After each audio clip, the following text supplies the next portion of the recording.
Rosmar at Rendon na mahiya daw ng local government staff sa Palawan. Di Rosmar at Team Malakas, ginamit nyo lang mga taga-Coron para sa vlog-vlog nyo at sokmed. Dismayado dahil naghintay sila ng isang oras at gutom. At lalong ginamit yung mga staff para mag-alis sa inyo. Tapos wala kayo inabot ni Kong doon. Nag-abot ako ng 3,000 last money ko na yung kanina. Ginamit nyo lang mga taga-Coron. Doon pa lang guys, medyo nasaktan na kami na ginamit namin yung taga-Coron.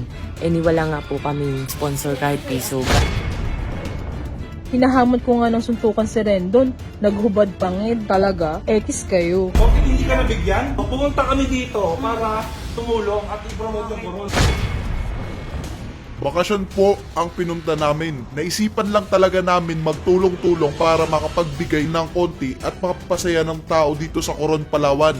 Kunyari magbabakasyon pero naka-vlog pa yung pagbili ng grocery. Mga hipokrito. Tama nga yung staff na para sa vlog yan. Inaarga na, inahakot na ng Team Malakas. Akala ko ba bakasyon? It's also content. Huwag na nating i-deny yun. It's all about content pa rin. And at the same time, marketing strategy. Tumulong na kami pa yung masama. Never again Coron Palawan. Sa next regular session, declaring Rosmar and Rendon Labrador persona non grata in the municipality of Coron. Sorry po talaga na parang pinost ko na never again Coron. Hindi ko po sinasadya na i-generalize po kayo. Bigyan niyo pa po ako ng huling pagkakataon. So yun, Mayor. Maraming salamat. Bilis na karma nyo, no? Mga Yo, what's up? This is Real Talk Darbs, ang pambansang issue analyzer ng Pilipinas, wherein I'm trying to influence you how to think critically about sa mga recent viral social issues ngayon dito sa Pilipinas. Today, we're gonna be talking about another viral issue patungkol sa Team Malakas na pinag-uusapan ngayon online. Pinaasa lang ba talaga ng Team Malakas at ginamit sa content ang mga taga-Coron, Palawan? O sadyang hindi lang inaasahan ang nangyaring dumog sa pa-charity event nila? Tama bang patulan ng mga negative feedback sa paraan na ginawa nila Rosmar? Ano ba nga ng mayor? And of course, what are the things that we may be able to learn from this kind of situation? Let's find out. First, let me give you a brief context. Sa mga hindi nakakaalam, ang Team Malakas ay binubuo ng CEO na si Rosmar, kanyang asawa na si Nathan, at mga content creators na si Rendon Labrador at Marky Tan. Recently lang ay nagkaroon sila ng charity event sa Coron, Palawan. Coron! Let's go! Wherein inattendan nito ng sobrang daming tao. Dito namigay sila ng grocery items at cash para sa mga taga-Coron. The event was indeed successful dahil pinost pa ito ng Team Malakas sa kanilang official Facebook page. Sabi nila, mahal namin kayo mga taga-Coron, Palawan! ayon pa kay Rendon, Bakasyon po ang pinunta namin. Naisipan lang talaga namin magtulong-tulong para makapagbigay ng konti at makapasaya ng tao dito sa Coron, Palawan. Now, let's go back to the issue. Last Friday, June 14, nag-post ng isang staff na kinilala na si Joe Cayabyab Trinidad nang saloobin niya about sa event ng Team Malakas. Sabi niya sa una niyang post, Napagod ako kaka-jumbo hotdog eh. Kahit hotdog wala akong napala. Burit. at 1:08 PM, sinundan pa ito ni Joe ng isa pang post kung saan dito siya nagbigay ng message para kay Rosmar at Rendon. Sabi niya, Ginamit nyo lang mga taga-Coron para sa mga vlog-vlog nyo at sokmed. Dismayado dahil naghintay sila ng isang oras at gutom. At lalong ginamit nyo mga staff para mag-assist sa inyo tapos wala kayong inabot kahit 5 duling. agad naman itong nakita ni Rosmar. Sabi niya sa kanyang shared post, Grabe naman yung taga-munisipyo na to dito sa Coron, Palawan. Alam ba ng mayor ng Coron, Palawan na nanghihingi kayo? Di ka lang nabigyan, ganyan ginagawa nyo? Sisiraan nyo kami? Grabe naman kayo. Kayo ang opisyal, bakit di kayo ang tumulong? she also said na gumastos sila ng almost 500,000 sa plane ticket para lang makatulong sa mga taga-Coron. Sabi pa niya, Bakasyon lang ang pinunta namin dito sa Coron. Magkano gastos ko sa pinamigay? Nasa 50k. Ang dami ko pa pera na papamigay. Nagpa-withdraw pa ako. ayon kay Rosmar, nagkagulo din daw nung dumating sila ng Team Malakas Malakas. Sa sobrang kagulo ng tao nung dumating kami,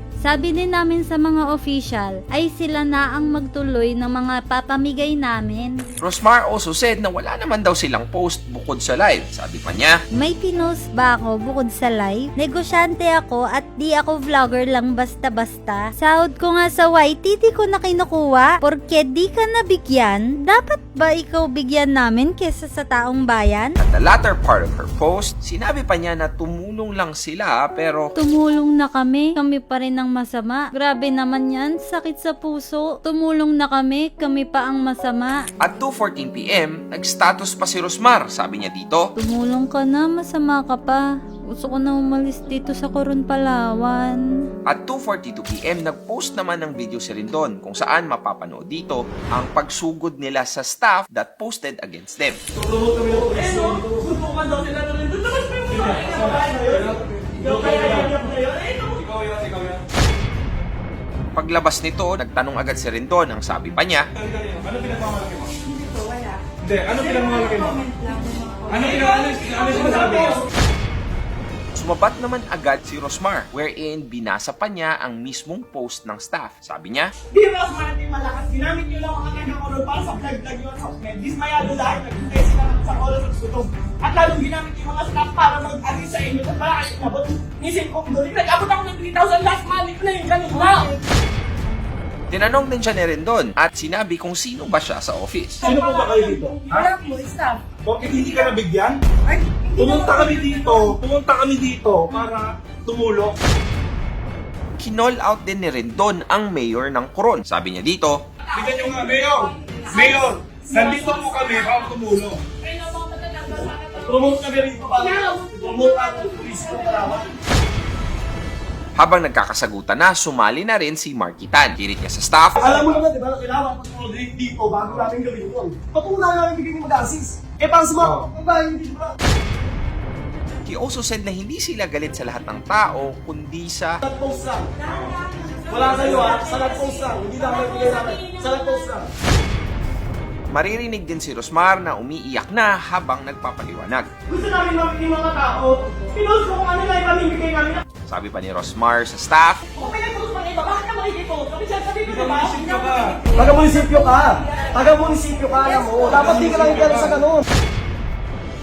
at the latter part of the video, nabanggit nila na nagpo-promote lang naman sila ng Palawan. Pinapopromote ng Palawan. Bukod dito, sinabihan pa nila si Joe na mayabang daw. Ang yabang pa ako ang yabang na pagbubuka. At 3:08 PM, Joe posted a video of herself kung saan humihingi siya ng tawad sa Team Malakas at ang sabi niya, humihingi po ako ng tawad sa Team Malakas dahil sa ginawa kong masamang pagpo-post sa social media para po sila ay siraan dahil sa hindi po ako nakatanggap ng tulong galing kay Miss Rosemar at Team Malakas. At 3:33 PM, nagpost naman si Rosmar ng screenshots ng mga previous status ni Joe na di umano'y deleted na. Sabi niya, Bakit dinelete? Akala ko ba ang usapan natin sa munisipyo kanina wala magpubura ng post?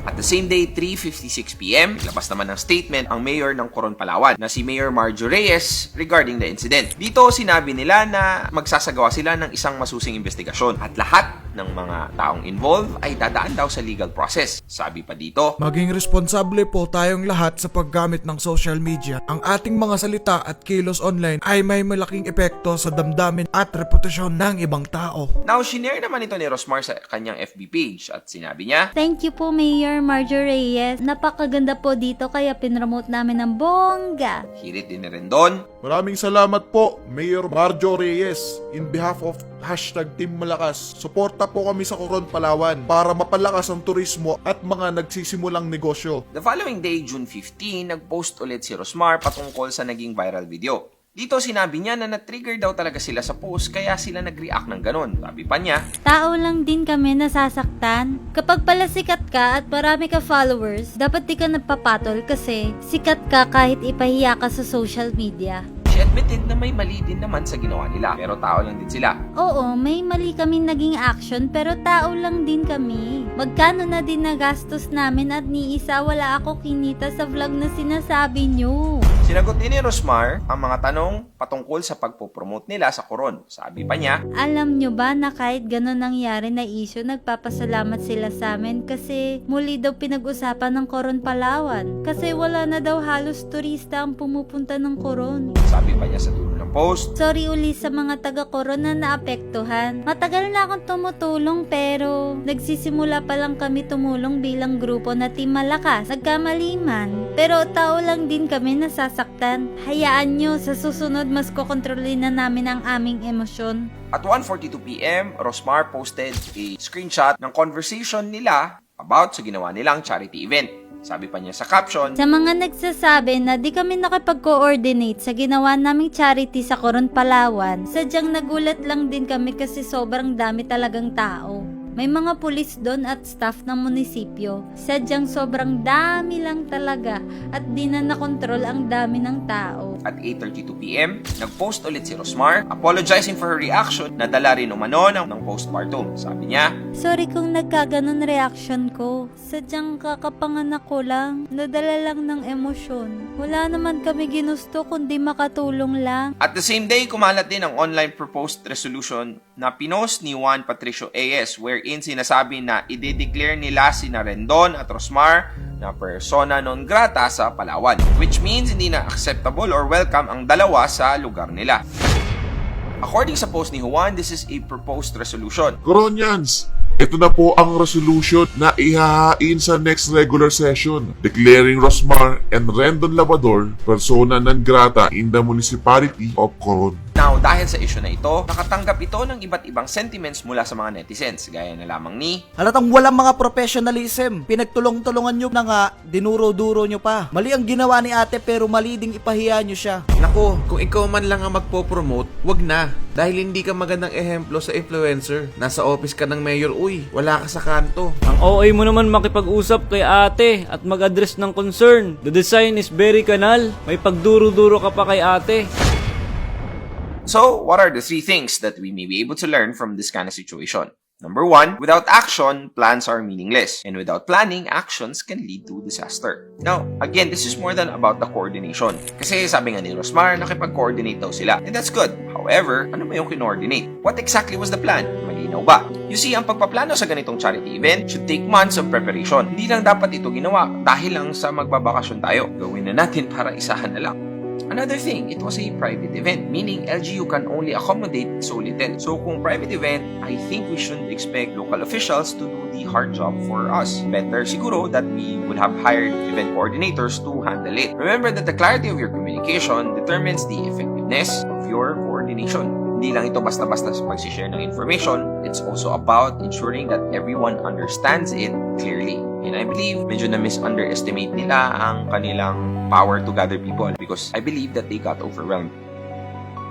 Number 2, manage public expectation transparently. Alam nyo ba that greatest challenge sa communication is the false belief that has already occurred? Guys, kung plano man natin gumawa ng event, hindi lang yung mga staff or core team ang kausap mo. You should also communicate the details and purpose of the event beforehand, including any limitations o mga potential na changes sa event. Ulitin ko let me emphasize the words. Clearly communicate the details and purpose ng event sa public beforehand. Meaning, hindi nyo din bibiglain yung mga tao na dadalo. This can help set realistic expectations and avoid disappointment or frustrations among those who will attend. Iwas sama ng loob sa both parties. Tingnan mo, tumulong ka na nga lang, masama pa yung loob mo kasi wala nga din tayong tamang communication sa public. Remember that transparency is the key to building trust and maintaining a positive relationship with the community.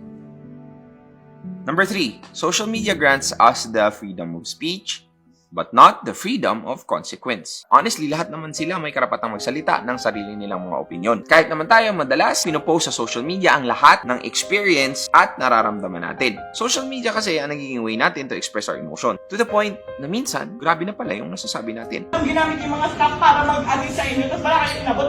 Nisin kong duling, nag-abot ako ng 3,000 last money ko na yung kanina. Nalilimutan lang natin na kahit simpleng tao lang tayo, may influence na din tayo. Dapat mag-set pa rin tayo ng good example sa iba. Remember that you can post anything under the sun, but it has the weight of the star. So, be careful. Real talk. Honestly, any situation, parehong side dito ay may mali. Yun ang dapat nating klaruhin sa issue na ito. Both sides may have their fair share of faults and shortcomings. Yet, I realized that it's not what happened to you that matters, but how you react, what happens to you. I still think that there is a better way to resolve the issue. Hindi na sana nagkabastusan pa. Bakit hindi ka nabigyan? I might say that their feelings might be valid, but their actions are inappropriate. I realize that it's not what happens to them that upsets them, but their judgment of what happened. All in all, ang respeto is something na hindi mo dinidemand, but something that is earned and given freely. In the end, people will respect you more for resolving conflict with professionalism rather than engaging in harmful confrontation. I'm sorry I can't be perfect.